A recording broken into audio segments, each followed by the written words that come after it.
Me conta uma coisa, você tem problema em dar feedback para as pessoas no dia a dia, né? Quando você responde alguma pergunta, quando vai tentar fazer uma crítica, sabe como construir diálogos e pontes mais sólidas, com abertura, com tolerância? No ambiente de trabalho, às vezes a convivência pode ser difícil, não é? No ASC no Ar de hoje, a gente vai te mostrar como conversar de uma forma mais saudável, não apenas no âmbito profissional, mas familiar. Sobre esse assunto, a gente conversa ao vivo com ela que está conectada conosco, Érica Narraz. Bom dia, Érica.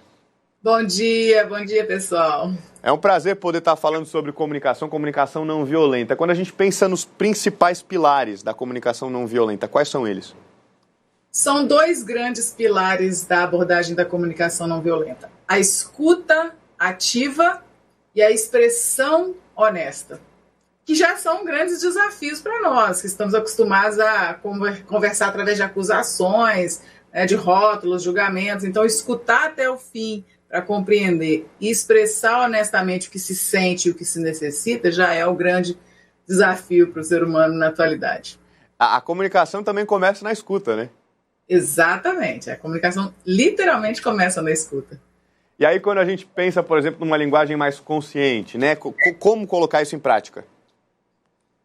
Bom, o primeiro passo é ter essa consciência, né? Se eu não escutar para compreender e se eu for escutar só para competir, aí a conversa não vai começar bem. Então, o primeiro passo é ter essa consciência da necessidade da escuta ativa. E a escuta ativa passa pela empatia. Eu quero, obviamente, me atender as minhas necessidades, mas quero atender as necessidades do outro, se for possível. Então, para isso, eu escuto até o fim, sem interromper, as barreiras do diálogo, né? Sem interromper, sem ficar falando que o meu pior é pior que o dele, que o meu melhor é melhor que o dele ou dela. Então, eu deixo a pessoa transbordar até o fim. Depois que a pessoa falou tudo, você pode parafrasear, ou seja, repetir com suas palavras o que você entendeu que ela trouxe. Eu entendi que você chegou atrasado na reunião de hoje, porque você teve que atravessar da unidade 1 para a unidade 2 e o trânsito estava ruim, é isso? Então, você checa se vocês estão na mesma página para evitar o ruído, né, da comunicação. A gente tem uma arte para explicar basicamente esses componentes, ficar mais fácil de visualizar. Vamos colocar na tela, pessoal? São basicamente 4 componentes, né, Érica? Exato. E aí a gente pode visualizar. Vamos colocar para tentar garantir a informação. Olha só, escuta empática, perguntas colaborativas, pontuar pontos positivos e criar um roteiro para a conversa. Tudo isso ajuda, Érica?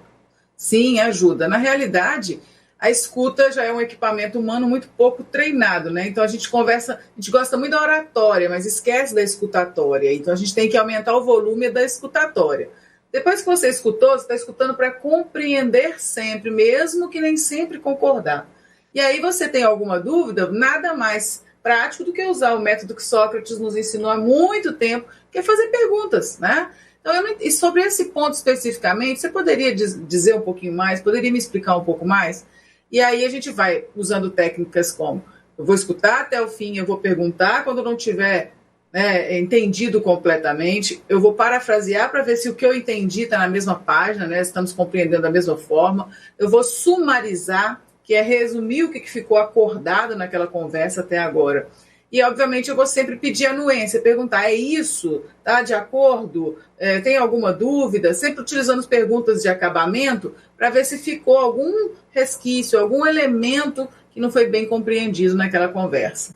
Pois é, até porque a comunicação também é subjetiva, né? Tem uma coisa muito curiosa que você falou sobre o símbolo da comunicação não violenta, que é uma girafa, né? Também tem uma arte para ilustrar. Ô, Érica, explica pra gente por que é uma girafa.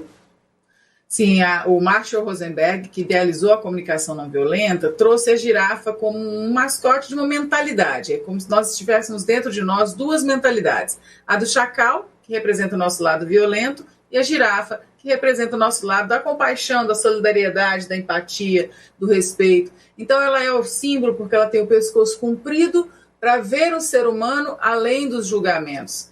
Cascos firmes para se posicionar de maneira honesta, mas atenção, honestidade sem amor é brutalidade. Então nós temos orelhas grandes para escutar com empatia. E um dos corações mais fortes dos mamíferos terrestres, porque para se praticar a linguagem consciente de afeto, há de ter vigor, persistência, porque não é só falar, Nós não temos garantia que o outro vai compreender ou vai atender as nossas necessidades, mas há uma persistência ali naquele caminho da não violência, de poder dizer claramente o que se quer, sem necessariamente usar de estratégias violentas. Agora, Érica, quando a gente pensa, por exemplo, no ambiente familiar, né, a gente sabe que às vezes é bem mais difícil manter, né, a paciência ativa e garantir essa comunicação, essa forma de comunicação. Exato, por isso que em comunicação não violenta a gente sempre fala sobre se autoconectar. Então, primeiro, como os comissários de bordo nos ensinam, né, primeiro oxigênio em você, para depois você apoiar o outro. Às vezes a situação é tão conflitiva que você não dá conta de enfrentá-la naquele momento, de conversar naquele momento. Então você pode dizer, olha, para mim, até aqui tá bom, daqui para frente eu não dou conta de conversar sobre isso, porque talvez a gente possa piorar a nossa situação. Então, eu preciso de um tempo para me organizar. Então, é possível dizer as coisas de maneira educada, não violenta, sem precisar usar de rótulos e julgamentos. Ah, você não presta, você é um ignorante, isso é isso. A gente tem a mania de rotular, julgar as pessoas, desrespeitando o universo conceitual dela. E aí o que acontece? Não sobra espaço para o diálogo respeitoso. É diferente quando você diz, eu não dou conta, dessa forma eu não consigo, eu estou me sentindo assim ou assado. Quando você conversa comigo dessa forma, eu me sinto com medo. Então, eu posso dizer também que não tenho condições de permanecer na conversa e que mais tarde, quando eu estiver melhor, eu posso procurar para voltar à conversa. Mas mesmo assim é muito desafiador. A CNV traz 4 componentes de linguagem consciente que nos ajuda a avançar, a dar uma evoluída na nossa curva de aprendizagem. Que eu observo, então o primeiro é esse, eu observo sem julgar. Eu inventaria os meus sentimentos diante daquela cena que está acontecendo. Por exemplo, a pia da cozinha está cheia de vasilha. É um fato. Como é que eu me sinto diante daquele fato? Eu me sinto com raiva? Me sinto angustiada? Então eu digo isso para as pessoas, mas eu preciso identificar o que eu estou sentindo. Qual que é a minha necessidade? O sentimento é mensageiro, ele me diz o que eu necessito. Qual é a minha necessidade diante da pia cheia de vasilha?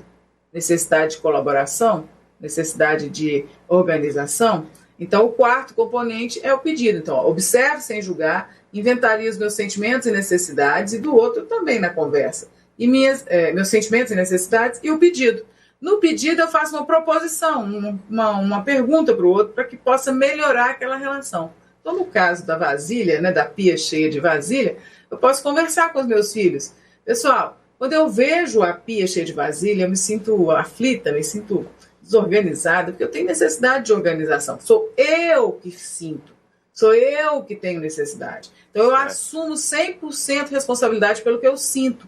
Claro. E aí, proponho ao outro uma possibilidade de colaboração para ver se aquela relação se transforma, melhora. Não é garantia, mas é mais garantido do que a comunicação de comando e controle, ofensas e rótulos. É isso, vale tentar sempre. A tentativa é muito válida e necessária. Agora, para a gente finalizar rapidamente, eu queria entender, tem muitos empreendedores que nos assistem, muitas famílias, levar essa discussão para dentro do ambiente profissional também ajuda a melhorar a relação e a produtividade, consequentemente.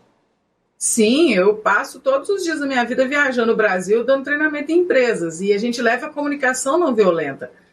Tanto é que a Microsoft adota, tem bancos no Brasil que já adotam, enfim, já prestei esse treinamento para várias multinacionais, porque as pessoas sabem o valor de uma comunicação assertiva e não violenta para a conexão dos times, para aumento da consciência sobre colaboração e empatia, para diminuir os ruídos e as desavenças. O conflito sempre vai existir, mas conscientizando os colaboradores sobre que conflito é esse, a função positiva do conflito, as pessoas ganham consciência e diminui essa postura de chacal, de querer acusar, rotular, manipular, vitimizar, chantagear e outros recursos de violência na linguagem que a gente usa cotidianamente.